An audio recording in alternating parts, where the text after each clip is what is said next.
Good morning, good afternoon, everybody. Hope you're enjoying your lunches. As Joel said, I'm Michael McSheen. I hail from New Hampshire. And I got here last night. I'm so excited. The Peak Conference is a highlight in my life when I get the chance to come, so I'm really pleased to be here. How many of you have come before? Excellent. Those excellent. Okay. All righty. So we've got to get. So many of you may have heard of me before and seen some of the stuff that I do. Sometimes I'm kind of immersed in my data world, and other times I'm kind of in the stories that I'm kind of current grappling with in the field. Today you're going to get a mix, a little bit of both. But before I dig into that, I also want to share some thanks. I guess you've seen several keynote presenters here so far that have ADHD and anxiety. And I will be round three for that one. And pleasantly not medicated for the last couple of months. And so Amber and Barbara went through some heavy lifting to get me to show up with materials. So kudos and thanks to them. And also thanks to the Colorado Services for Children and Youth, the Combined Vision and Hearing Loss Project, for sponsoring this keynote. We appreciate your engagement and your sponsorship for this amazing Peak Conference. So thank you. I'm going to start back at the beginning briefly and then get into some kind of exciting stuff, I think, that's happening nationally. Some examples of district level and school level change. And then get into some individual learner stories and examples, all within about 50 minutes. So it'll be a little race here. Before I dig into that, I want to kind of give you my why I do this work. I was going to be a veterinarian, and after about 6 years of working at a veterinary clinic and going to school, I developed severe allergies to animals. I know, it's so sad. Still getting over that. And this seemed like a logical next choice. So I went into education, actually went into speech language pathology, and then things just got out of control from there.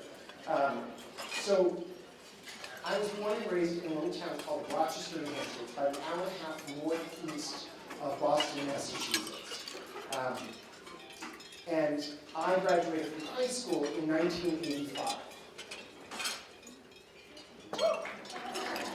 Yes, I graduated high school, which is worse than other ones. Right? It takes a village. And in my schooling years, I remember kind of in first grade or so, getting to know a girl with disabilities. I thought she had something different about her, but I didn't understand or have a context. And then coming back into second or third grade, she was no longer around. I remember kind of asking and not really getting a straight answer about why she was no longer around. But never knew kids with disabilities growing up. So you're in a timeline, right? 94, 142 was just going through in 76 and 77 by the time we actually had regs and there were things happening in local schools.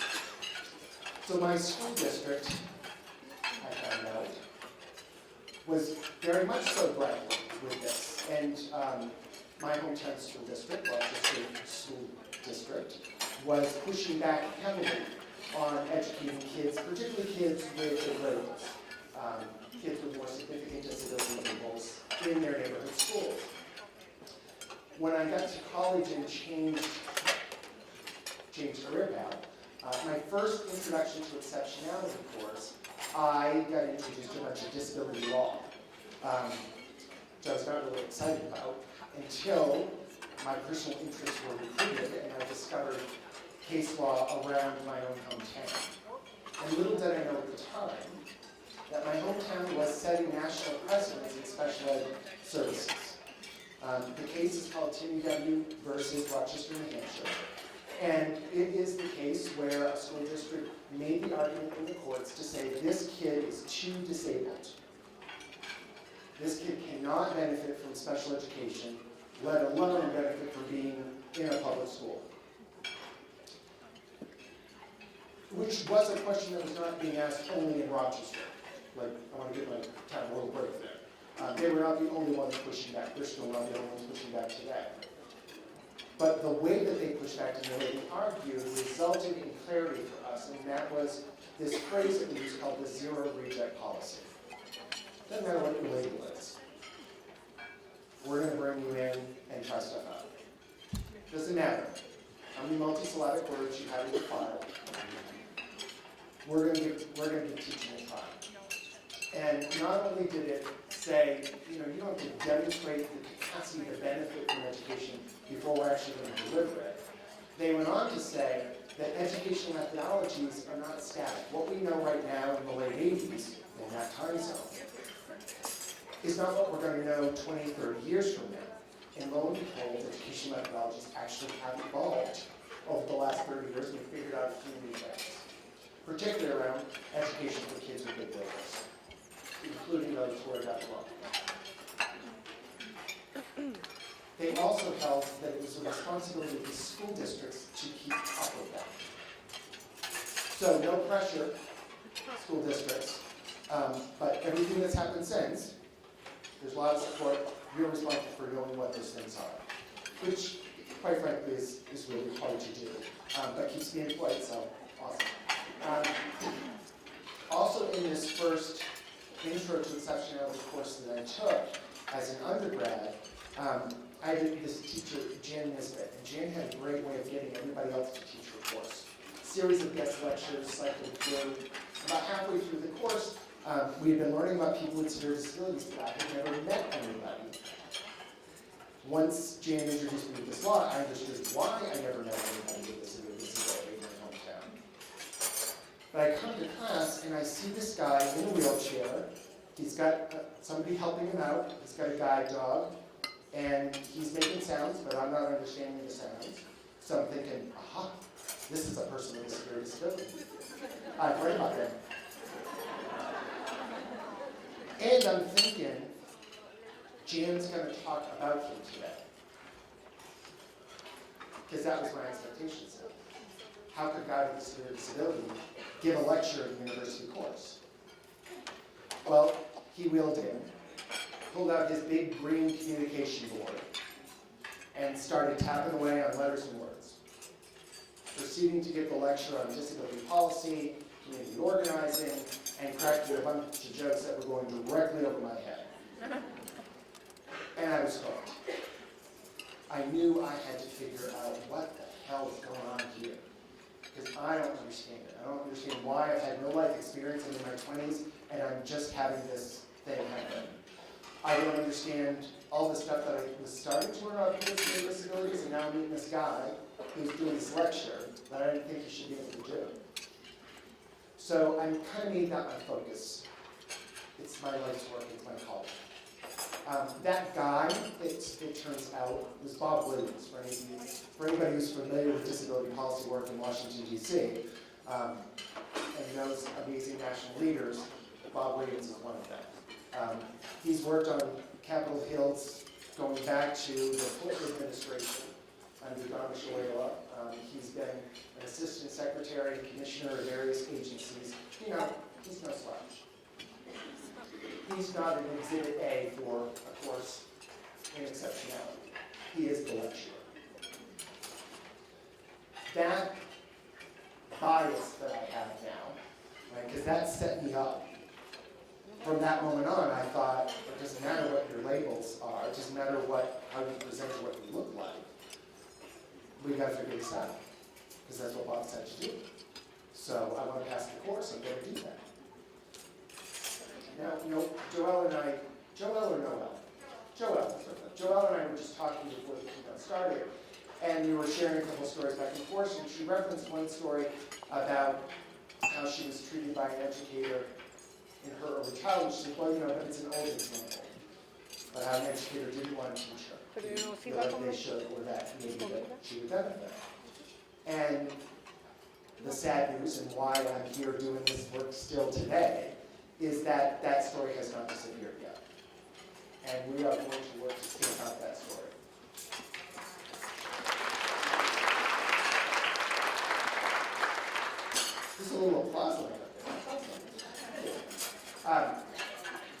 last week, in my hometown, so that you understand my why very clearly, I'm engaged with some parents in the community. We're doing a little organizing effort. Because things in our hometown, I just moved back a year and a half ago, have not changed. I heard a story last week. One of the parents that I'm working with has a son who has a bunch of labels, has a seizure disorder, doesn't communicate through speech, is trying to use automated communication. He's tube-fed, he's got a bunch of other medical stuff going on for him. And I heard from a colleague of mine who had a conversation with a school board member, that school board member referencing this friend's child as that kid with all the tubes. Why is he even in our schools? Boo! So, we've still got a lot of work to do. And the basic examples are not basic examples. They're real, they're tangible. We need to keep telling those stories and making sure that stuff's not repeated. Right? We need to change the practices. So that's why I'm here. Now, let's get into some data. All right. So Bob gave me the bias to imagine for learners with significant disabilities that they can have the same outcomes as people without disabilities. So I've been drawn to individual kids and their IEP teams. I've been drawn to schools and districts and states and national projects that are asking that same question. Can we construct a framework, a process for education leaders, and including families as leaders, that will create those outcomes? Same educational outcomes for kids with big levels as anybody else. Can we do it? I think it's a worthy question to entertain, and so I'll go after it. So I'm going to share with you some national outcomes from that kind of questioning, some district and some learner-specific stuff. So first, national. I got involved in this thing called SWIFT, School-Wide Integrated Framework for Transformation. A lot of multi-syllabic words. You don't get extra points for knowing all the words. Just say SWIFT. So this SWIFT project got funded, $25 million from the U.S. Department of Ed. Thank you for paying your taxes. Your dollars at work.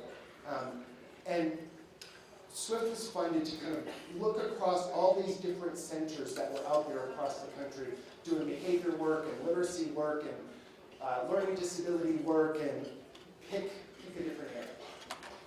And we were asked, can you get all of those same outcomes if you come up with one comprehensive framework for the whole shebang? Can you do all of that at once? If you give us $25 million, we'll try. So we got a bunch of leaders together from around the country and engaged states. We engaged 5 state partners. And within those states, the states selected 4 school districts, and districts selected 4 schools, and they told 2 friends, and they told 2 friends. By the end of it, we had a nice collection of folks who were willing to play along for a few years to see if we could do this. So, as a center, we set up technical assistance providers to work directly with districts and schools. And we also convened regularly state leaders and district leaders to come together to engage in this work. So we made sure everybody was in conversation with each other. School and district leaders working together. We actually found out as we started to get to know our schools that some of them did not like the district leaders. Some of the district leaders didn't like the schools. There was some work there to do about relationships and come together for a common cause. And again, we were also bringing together within a state a slice of the system. So family leaders, community leaders, district leaders, school leaders, everybody coming together to say, how's this going? What are we doing? Are we making any headway here? The change framework that we provided had to be invented. So the first year of our work was really kind of taking all this good stuff that was out there, studying about 11 different schools and systems around the country who were having exceptional outcomes for all learners. We're like, well, are these just 11 disparate, random, wild examples where like the stars aligned and something happened? Or can you replicate this stuff? So we put it all into a framework of indicators that we could measure. Because if you can't measure it, you don't know whether or not it happened. So we got some indicators in this tool. We did a lot of technical adequacy around the tool, like is it reliable, is it valid, all the good questions to ask, which I will not go down that path, even though I desperately want to right now. At its heart, the heart of teaching and learning, within that framework was this thing called multi-tiered system of supports. For those of you who are not familiar with the letters of MTSS, don't worry about it, you'll still pass this course. It's basically saying we start off with good teaching for everybody, and we gear up for the real variability that exists in front of us. And when we see somebody's excelling, we give them extra challenge, and when we see somebody struggling, we give them extra support. That's MTSS. We base those decisions in relationship with data, so that we are screening to see if you're at risk for failing, and we're looking to see if you're making progress or not with real reference points. That's kind of the heart of MTSS. So we define it, we develop these tools so we can measure it. There's lots of good information on the Swift Schools website if you want to look at the technical adequacy. Call me up, I'll sit with a glass of wine and chat you through it. And we started tracking to see, as we were providing this technical assistance to schools, were they getting these things in place or not? And when you get them in place, does it make a difference for learners? So, you can see over the course of 4 years, the bars get higher, which means they're getting more of those indicators in place in the schools. Now we're doing that, remember, through a district level intervention. So I'm not in a school working alongside classroom teachers, I'm working with the leaders who then go out and work with those teachers. So it's a once removed model. When we look at the individual component areas, we also see a slope going up. We're getting things in place over time in each of the component areas of this framework. So then our question is, as we are approaching the third and fourth year, is there any relationship between getting these things in place and getting better outcomes? So we put the status of the framework up against learner outcomes. So let's start with math. So this is looking across our sites. The bottom bar means you've got more, as you go to the right, more things are in place in the framework. Across the bottom bar. To the right of the bottom bar means you have fewer things in place from our framework. Bottom for the vertical bar means you've got a lower score in reading on the state assessment, on average in your school. These are school sites. And then as you go up, higher achievement in reading. Rather straightforward. You see a positive slope, which means as your scores on our measure are you doing these things in your school, get in place, you can predict higher reading achievement. So when we're trying to do it all at once, we were also in relationship with higher reading achievement. So you get a higher score in our little measure, you can expect you're going to have higher scores in reading. Now there were some exceptions, and we're looking into those. We'll learn what that's about. Same thing happened in math. So these are measures for all kids. These are not just measures on kids with disabilities. These are all kids in the system. Because one of the questions we'll often get is, well, if we include your kid, are these other kids going to lose out? This data suggests no, and let me relate it to changes in least restrictive environment in just a moment. But math achievement lab as well.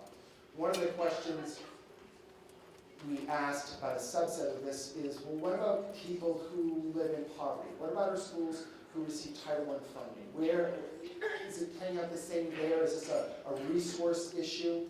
So we pulled our schools who were getting Title I funding, and we looked at the same analysis, and again, there was a strong positive relationship.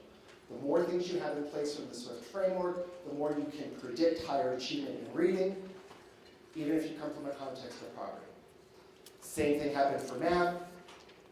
Actually, a stronger relationship here is shown in math with getting things in place from our framework. So, the emerging findings from your $25 million in the areas of reading math say, yes, we can do this.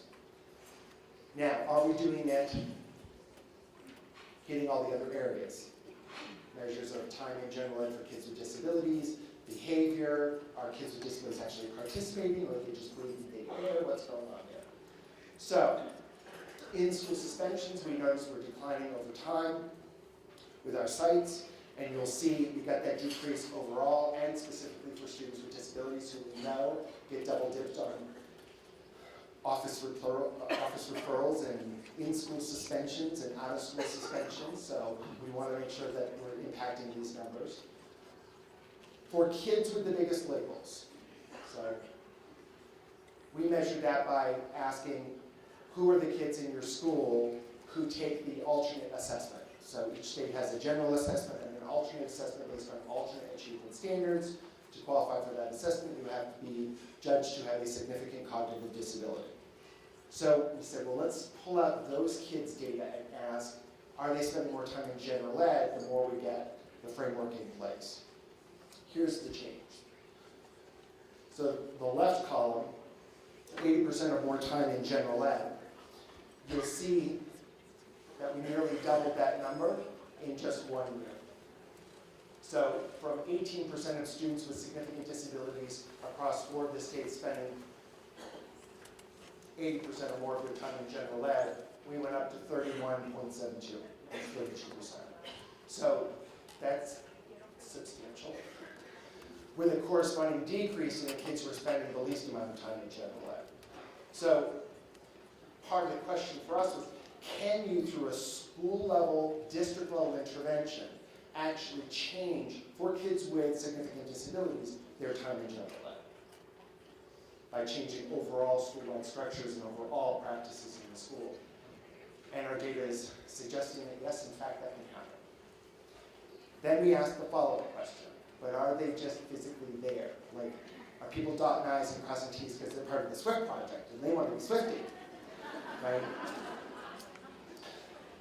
So we actually surveyed educators to say, well, not only are they there, but are they, would you say, as the classroom teacher, Mrs. Smith, that Joey is actively participating in your universal good reading instruction that you do for all kids, and the math instruction you do for all learners, not the specialized stuff that may be being delivered here. And what we see over time is that the educators were telling us about participating in core instruction for reading and math. We see we more than doubled it across 2 years for the 64 schools through a district intervention. So, less resource intensive than 1 kid at a time, and more sustainable, and we can get the same, if not better, outcomes through this level of intervention. That's kind of exciting data for me, because we're not just changing it for 1 kiddo.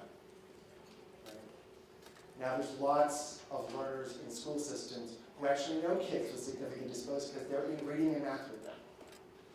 And they're actively participating and seen as contributing, so they're not just the kid I read to in reading and math, right? So these are promising signs for us. So in summary, the big question for your $25 million,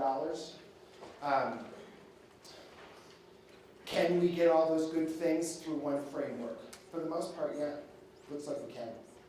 So if you want to give us another 25, we'll do it again. We continue to expand the work. The Swift Education Center, which functions out of the University of Kansas, under the leadership of Wayne Saylor and Amy Carr. They both continue the work. They've expanded now to California. We've got some projects started up in Indiana under my work. A number of other states. Washington has come on board. So it's spreading. So what does that look like? Right, reasonable question. I'm sure somebody was just asking it. I just heard it in my head. So let me show you a quick clip from one of our sites in Mississippi. Natalie, it's your turn.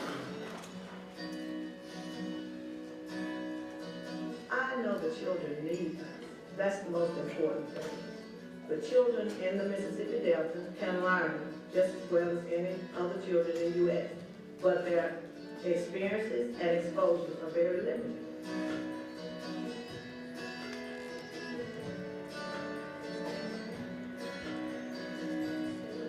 We're one of the highest when it comes to our illnesses of diabetes and other health in the state. The medium income status here for Sunflower County is around approximately $19,000 a year.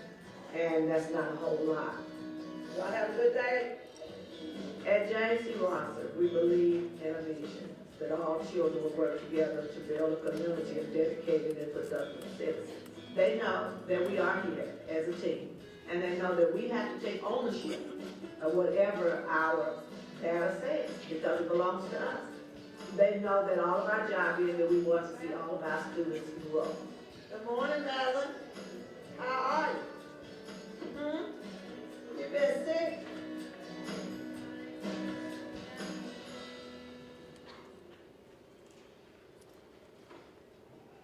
Miss Whitney will get that later. Okay, good.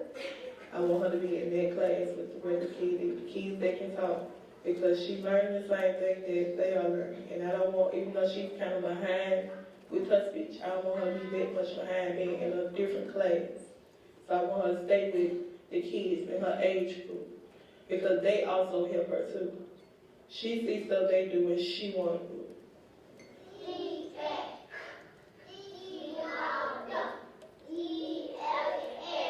She come home always pick up a book, because she see the kids pick up a book and read, and she try to read to me.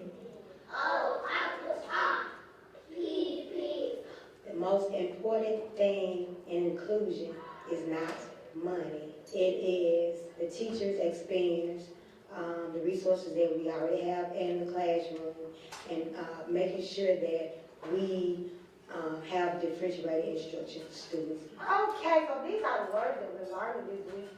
Now, who wants to spell this word? Madeline, it's your time. Madeline keeps me on my toes, because Madeline is one of those students I know from the start that she gives me something different every day. Give Madeline a hand. Good job, Madeline. All eyes on me.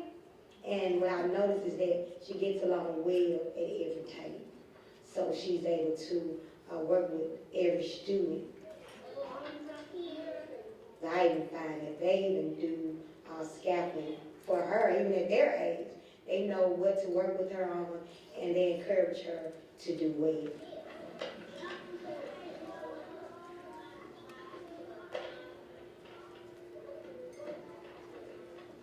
Well, my son Denver does not have a disability, but he does have a child in the classroom with a disability.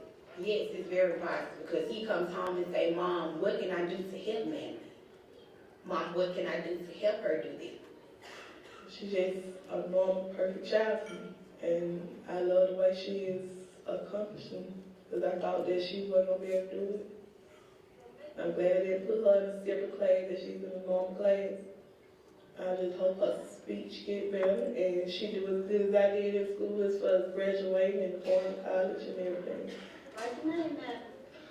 I'm let her choose what she want to do, but I'm going to push her as far to go to college. Yes, I will. Take that. 2 quick points in this video that I want to reinforce. What was their average salary? You got it too. You do not have to be wealthy to include kids with severe disabilities. You do not have to have a big special $25 million bucket in order to do this work. We gave them no extra money. They worked with the resources they had. And that's probably one of the biggest pushbacks out here in lots of the districts that I go to, particularly from those who are watching the dollar bills. And coming from the state of New Hampshire, where on our license plate it says live free or die.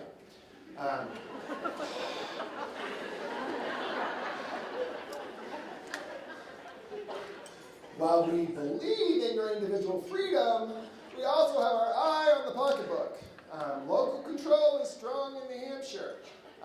And so if you've got a kiddo who's a bigger ticket item in the budget, your neighbors know. And we need to be really transparent about that. Fortunately, we've also got really good, I think, neighborhood values, but you take care of people in your neighborhood. So leverage that against the live free or die stuff, I guess. The other thing is, this teacher's outlook is phenomenal. She's just, Madeline's one of those kids who keeps me on my toes. I know she's going to bring something different every day. right? Which could sound like she is so flippin' inconsistent, never know what, she can do it one day, she can't the next, I don't think she can do anything. Right, like you know that there's a flip story to that we've heard told in other places. So that strengths-based outlook is a central part of the work that we need to do as educators and as family members and leaders. And I'm digging mom, she's like, I don't care if she's in first grade, she's going to college. You go! Great. Right? High expectations, one of the things that has the highest effect size in instruction. When we make high expectations tangible for our learners. When we communicate to them, okay, you set a goal. Now I'm going to help you exceed that goal. That's communicating high expectations. It's not, oh, you got this. Good luck. Right? It's not that. I know you can read. Good luck. No. It's really getting in there and manipulating the supports.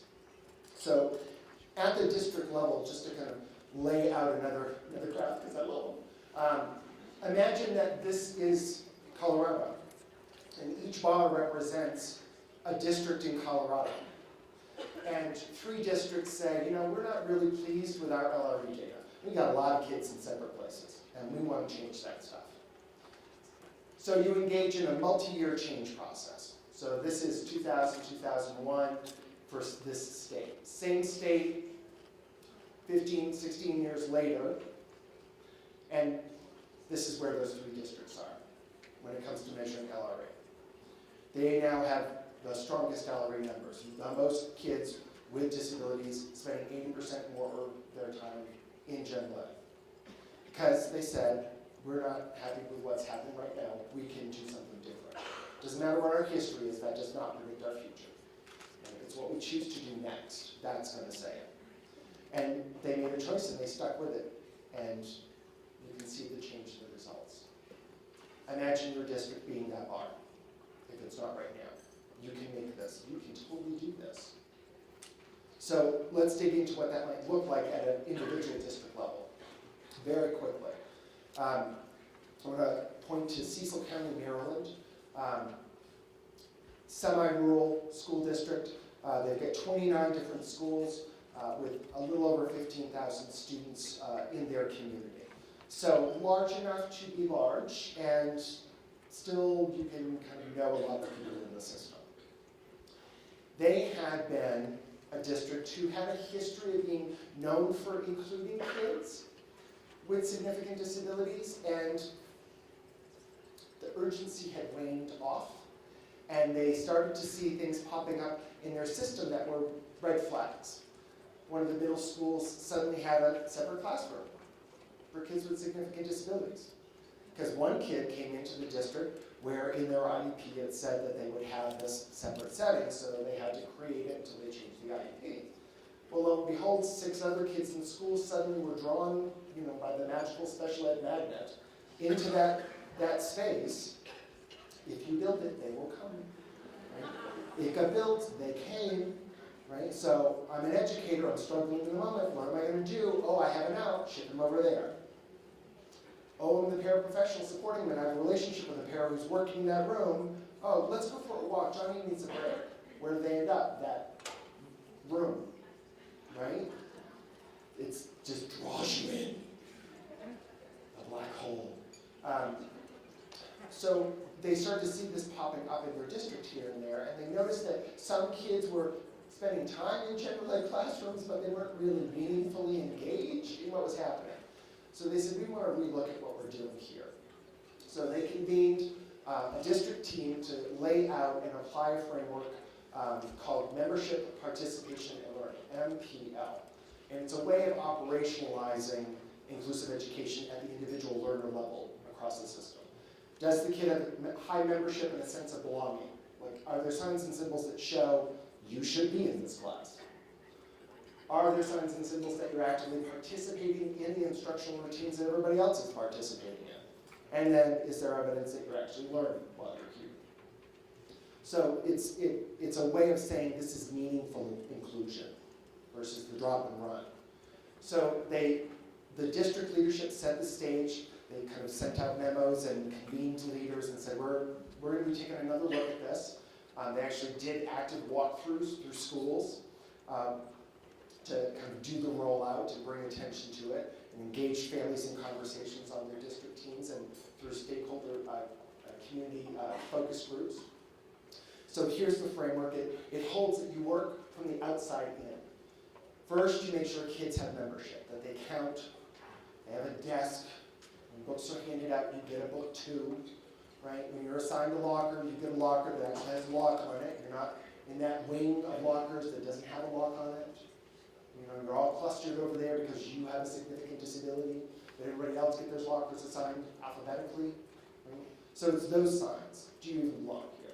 Then we move into, once we have those in place, let's do something about how you're engaged in instruction. And then we go into the learning box. And in special ed, we flip this arrow. We write our IEPs first by your present level of performance and present level of functioning. Then we determine what you're going to learn. Then we look at where you're going to learn that. And I think that that's just backward. It's not how a teacher approaches their classroom. First thing she does is not to assess everybody in her classroom to say, okay, before we build a sense of community, let me figure out how I'm going to sort you. And then I'm going to build community. Like, that doesn't make sense. That's not how it actually happens in schools. We build a community of learners, and then we start expecting them to engage because we've created a learner-centered environment for them that says we value learning. We're going to support you through this. So learning box has to be in a context. So they set up, again, observable indicators for each of the boxes so that we could track data. Right? Data is just being clear about what you want and then making it observable. And it may not be the most perfect observable indicator, but it's going to get you closer than just the idea of it. Because what they found about their district was a bunch of different family members and education providers had different little thought bubbles when it came to what is inclusive education. And they had to get rid of the individual thought bubbles and start having a shared understanding here. So the indicators really helped ground that. So they gathered data monthly. They identified a subset of learners, a pilot project to try out some new stuff. We're not going to go full scale because we don't know what this is going to look like yet. We don't know what resources or what changes in the system it's going to trigger. So let's start with 8 kids across our system, learn for a year, and then go scale. So they were tracking percent time in general ed classrooms, the membership indicators, the participation indicators, and then whether or not you were actually in that core reading and math instruction and actively engaged in that. And then monthly, they would look at this data and list off kind of what were the successes for the educators, for the learner, for the family, and what were the barriers, what were the things that were getting in the way. This was a district team of about 12 to 15 people working across the 20 plus schools, focused on 8 learners and their educational teams. The biggest thing they did was to meet monthly and just ask a bunch of questions. They just did problem solving. They didn't have any special extra buckets of, like, here's the way to do it. They just got together and grappled monthly. It was really kind of organic and beautiful. So here's the baseline data and then where we moved.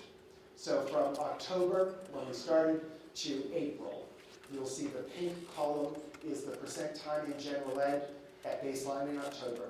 And then the yellow column is where we landed in April. Now, for some kids, they were already in 75, 80% of their day. But the district leaders were not satisfied with that. They were like, well, why isn't it 100? Okay, we'll do that. So that's what we started working on. Now, for the ones that are blank there, those were kiddos who were not in the system at baseline. They were on the radar, but they weren't in school. So you can see some dramatic bumps there as well. The learner number 5, I want to do a little story here with him, because you'll see his membership number went to 100. It actually went to 100 within a month.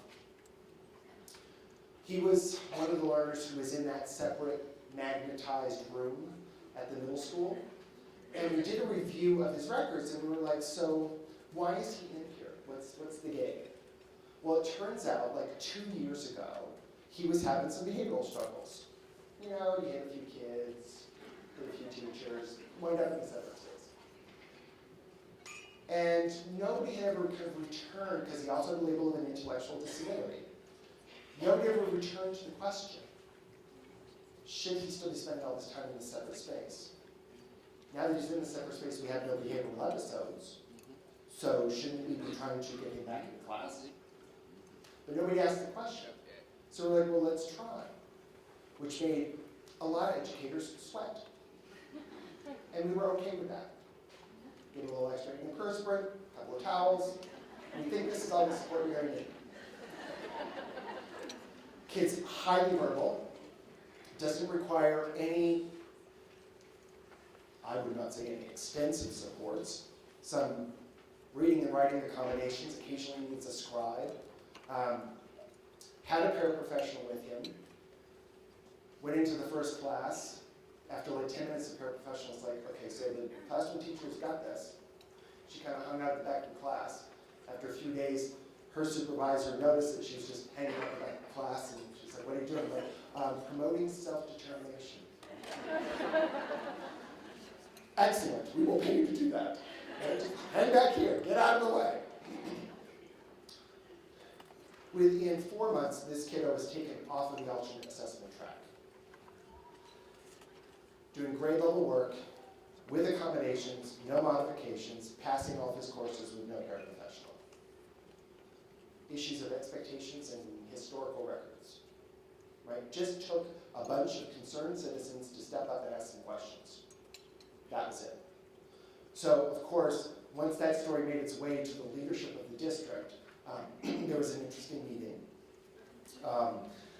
because a couple of the leaders were very passionate about this work and ready to read somebody a new one. And I was like, you might not want to do that. You might want to just celebrate their success and then have other leaders be asking that same obvious question. Does this learner really need to get this separate pull-out stuff going on here? So once we knew number 5 was all set, we said, well, who else can we work with? Because we're not going to need a lot of effort here.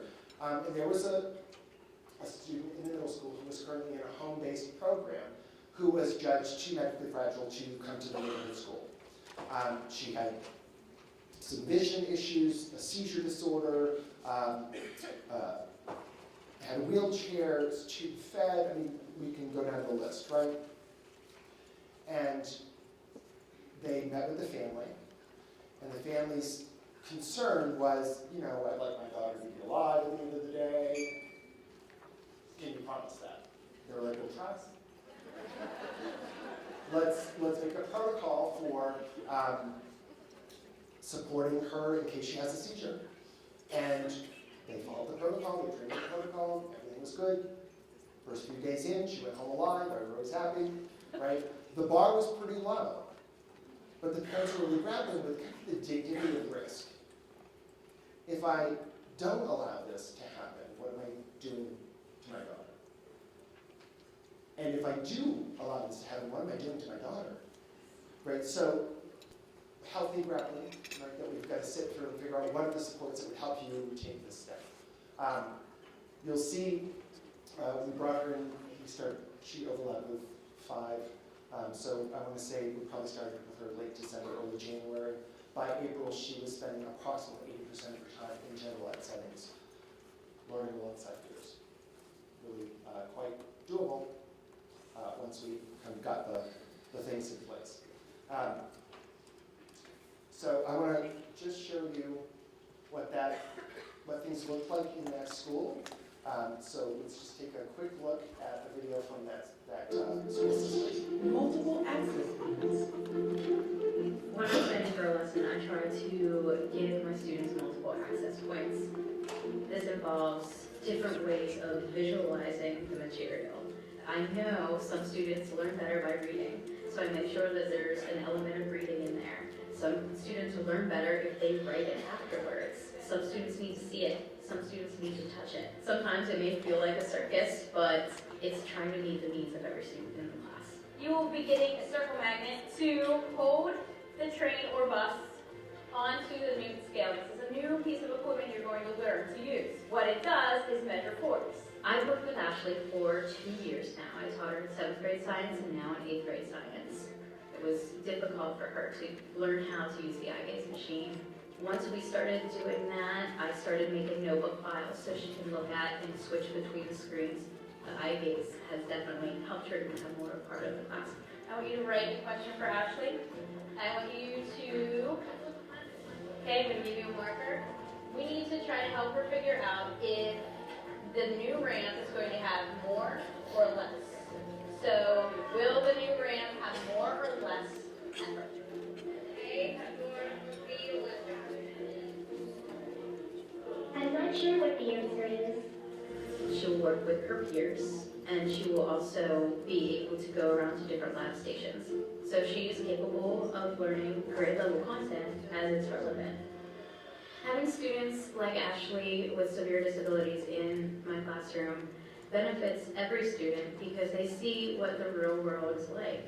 They're going to be out in society with people who have different challenges than them. But the more that you are exposed to people with different challenges, different disabilities, the more you're able to show compassion and to help each other out. I love her. They're not doing everything perfectly. Right? In the Madeline video, in Ashley's video, I look at them like, oh, you know, Kara could back off a little bit more. Is that really how you're teaching letters? Let's look at some other ways you can teach. Did you really say learn the curriculum as it's relevant? I know that's not what you mean, but that triggers me. Right? Like there's stuff in there that we can always point to. What I love about these teams is that they're asking the same questions. If anybody asks them to arrive perfectly at the inclusion haven, they're screwed. But what they really do have is a clear vision and a clear heart and a strong will to get there. So what else do you need? Pack your bags and come for the journey. There are three big reasons why kids are not included from my perspective. I've only got a few years under my belt doing this work, 30. I've only worked in 48 of the 50 states. But I'm starting to see some patterns. Can you guess the three big labels and or struggles?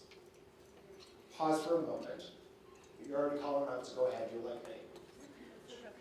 Behavior, right? You're acting up, you're getting out, right? So, particularly externalizing.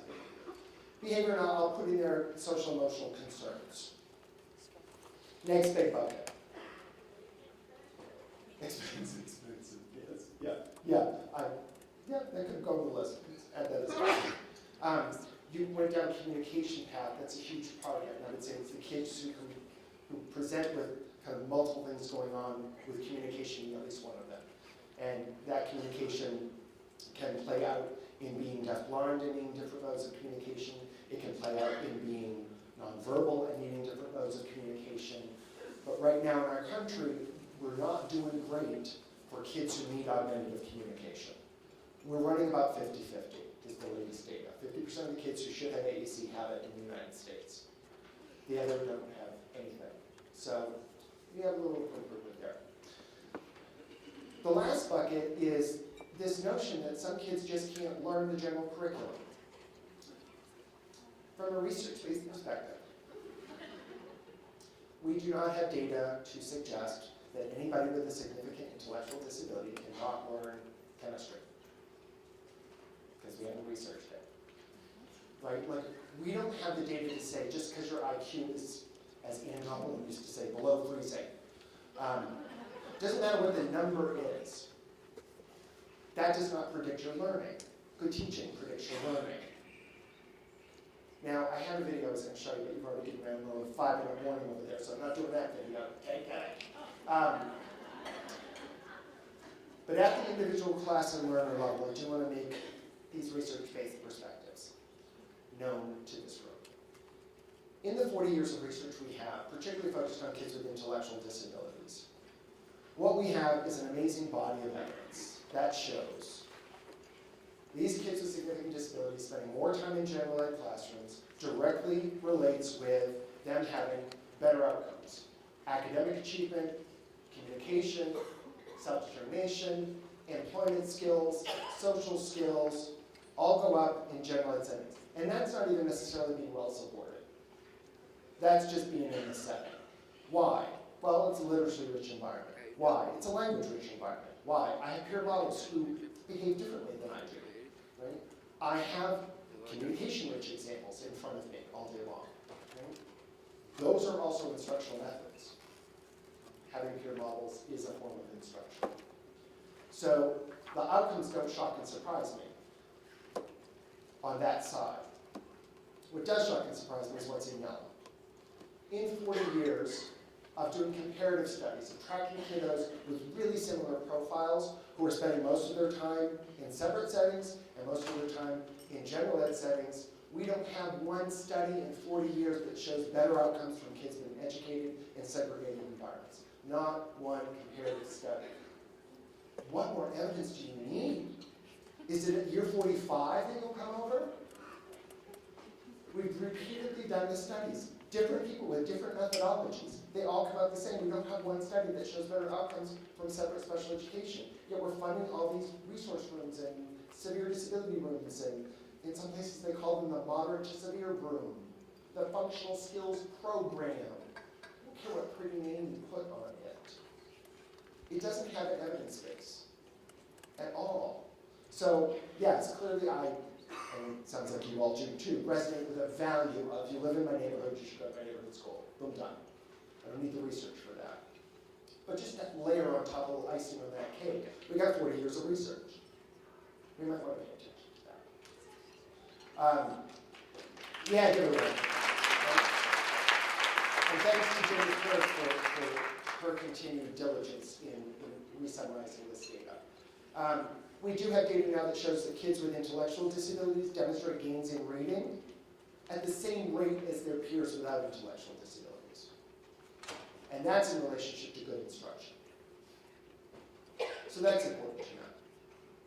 And a last point that I want to make, we're not going to hear Pat Miranda's story behind this, but if you come to my next session, I'll show the Pat video that set us up.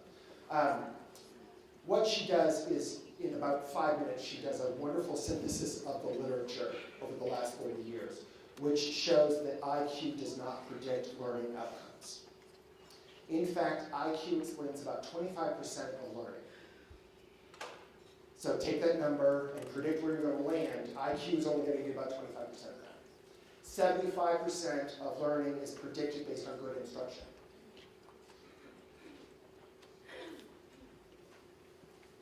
So, for that third bucket of learners that we're not educating just because we think their IQ is too dang low, too many tubes coming out of them, the research doesn't support that either. Right? So I'm going to go back to that school board member in Rochester, New Hampshire, and say the tubes do not predict learner outcomes. Let's have a chat. Right? There's a public comment period for every school board meeting, and I am going to share this summary.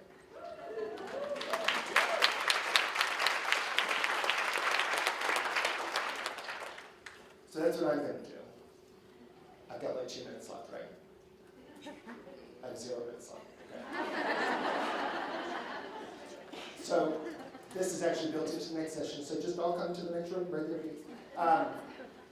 What I do want to hit is, I know what I'm going to do next. All of Joy's examples are very powerful. It's the same stuff I just told you at the learner level. We're actually going to use some of her examples also in the next session. Not that I'm recruiting. Come on, get to the point. It's what you're going to do. Right? So I know my next steps. I'm going to keep doing the work and telling some old stories that are still completely relevant. I'm going to confront that school board member in a gentle, supportive, loving way. Because I do not think his statements from last week predict his future.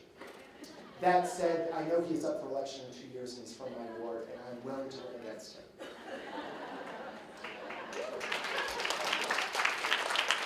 So I know what I'm going to do. What will you do?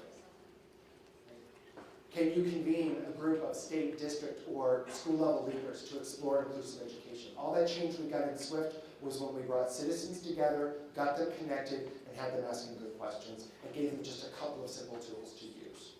Really not a lot of special sauce there. Can you measure and promote membership and participation for learning? as a starting point for the learners with whom you're engaged. I know there are a lot of educators here. I put the indicators into my Dropbox folder. All you gotta do is read through them. They're very user-friendly.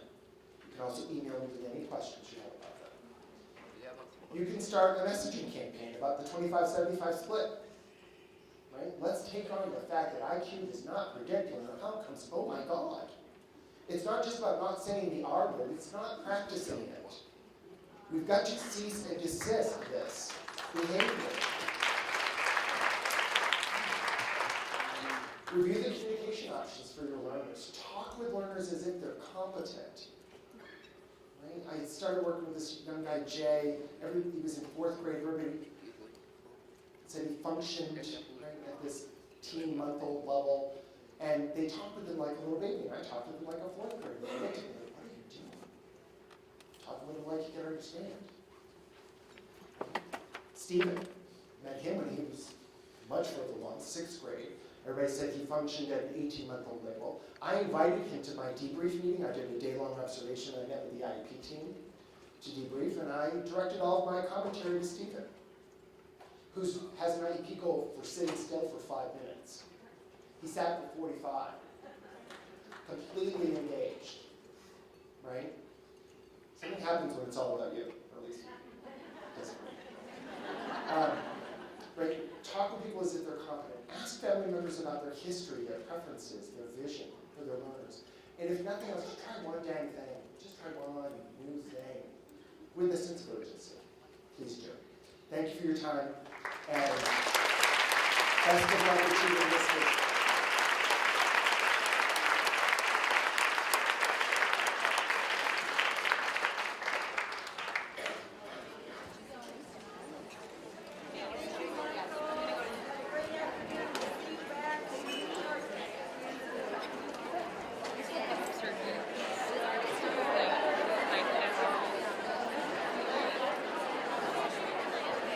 It's funny, the guy's like, what do you think? No, I'm very nervous. My body doesn't want to sit here.